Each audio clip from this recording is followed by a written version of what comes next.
James bond बहू। गंगानगर में सुमन अपने बेटे योगेश, बहू मीना और बेटी शीला के साथ रहा करती थी। मीना ने लॉयर की पढ़ाई की होती है और वो जॉब करना चाहती है। सुनो जी, मुझे एक डिटेक्टिव एजेंट के यहाँ जॉब मिल रही है। जॉब? वो भी डिटेक्टिव का? अरे ओ बहू, कोई जॉब करने की जरूरत नहीं है। अरे तुम जॉब करोगी तो घर का काम कौन संभालेगा?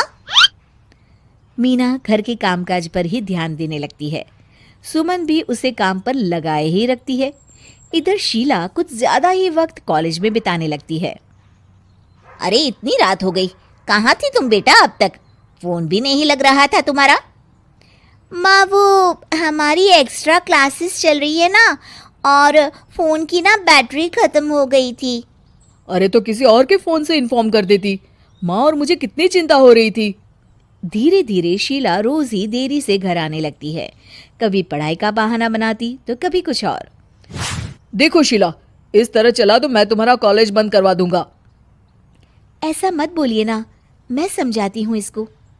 मीना शीला को समझाने की कोशिश करती है, मगर वो उल्टा उसे ही झाड़ देती है। शीला, इस तरह घर रोज लेट आना अच्छी बात नहीं है। मुझे मत सिखाओ, बहू हो तो बहू के जैसे रहो। अरे मगर मैं तुम्हारी भलाई के लिए बोल रही हूँ ना शीला। दाल में कुछ तो काला है, मुझे पता लगाना पड़ेगा।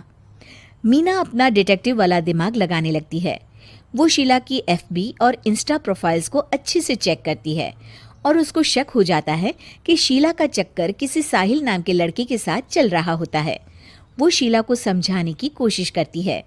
शीला, वो लड़का अच्छा नहीं है, उसे छोड़ दो तुम। मेरे मामले में ज्यादा घुसने की कोशिश मत करो। वैसे भी मैं उसको भैया और माँ से मिलाने ही वाली थी। हाँ। थोड़े दिन बाद शीला का बीएफ साहिल अपने पिता के साथ उसका हाथ मांगने आ जाता है। मैं शीला से बहुत प्यार करता हूँ और उससे शादी करना चाहता हूँ जी। मेरा बेटा और शीला एक दूसरे को अच्छे से जानते हैं। मेरा बेटा बहुत ही जल्द दुबई काम के लिए जाने वाला है। दुबई? हाँ, मेरी नौकरी लग गई है वहाँ। अगर आप लोगों को ऐतराज ना हो तो हम इन दोनों का रिश्ता कर देते हैं।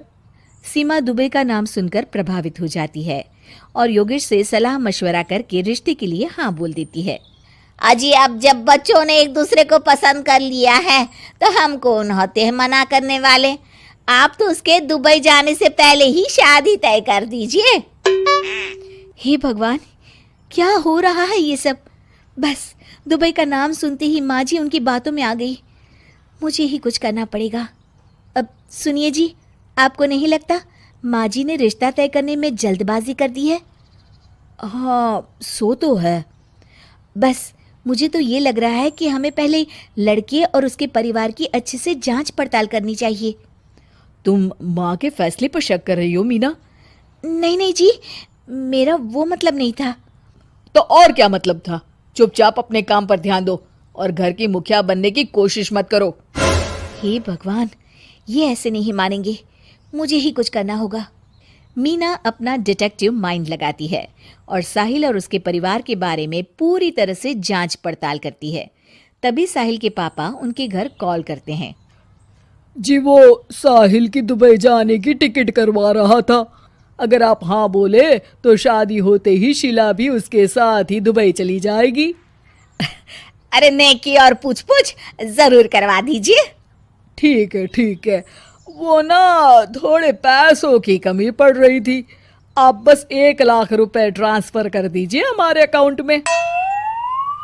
जी जी जरूर, बेटी की खुशी के लिए कुछ भी। मीना सब सुन रही होती है। माँ जी, ये आप क्या कर रही हैं?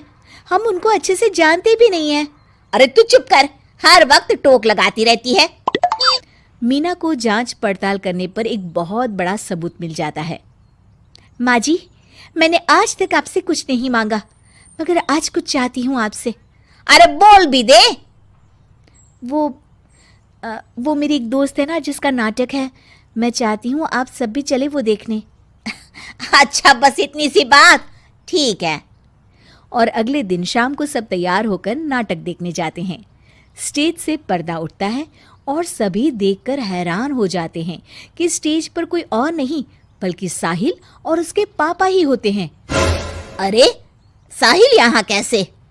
माँ जी, वो साहिल नहीं मयंक है, और उसके साथ उसके पापा नहीं बल्कि सह कलाकार सिद्धार्थ है, जिसे वो अपना पापा बनाकर हमारे घर ले आया था, और वो नाटक कंपनी में ही काम करता है।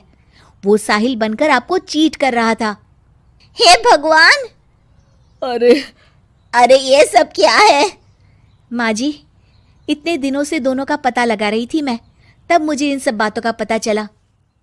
हमें माफ कर दो मीना, हमने हमेशा ही तुम्हारी बातों पर ध्यान नहीं दिया और तुमको नीचा दिखाया। आई एम सॉरी भाभी। हाँ बहू, आज तुमने मेरी बेटी की जिंदगी बचाई है। तुम तो सच में डिटेक्टिव हो, डिटेक्टिव। ऐसा मत बोलिए माँ जी। अरे नहीं बेटा, हम लोग हमेशा बेटी और बहू में अंतर करते थे, मगर अब से ऐसा नहीं होगा। अब से तू अपने पसंद की जॉब करेगी और एक डिटेक्टिव बनेगी, हमारी बहू जेम्स बॉन्ड।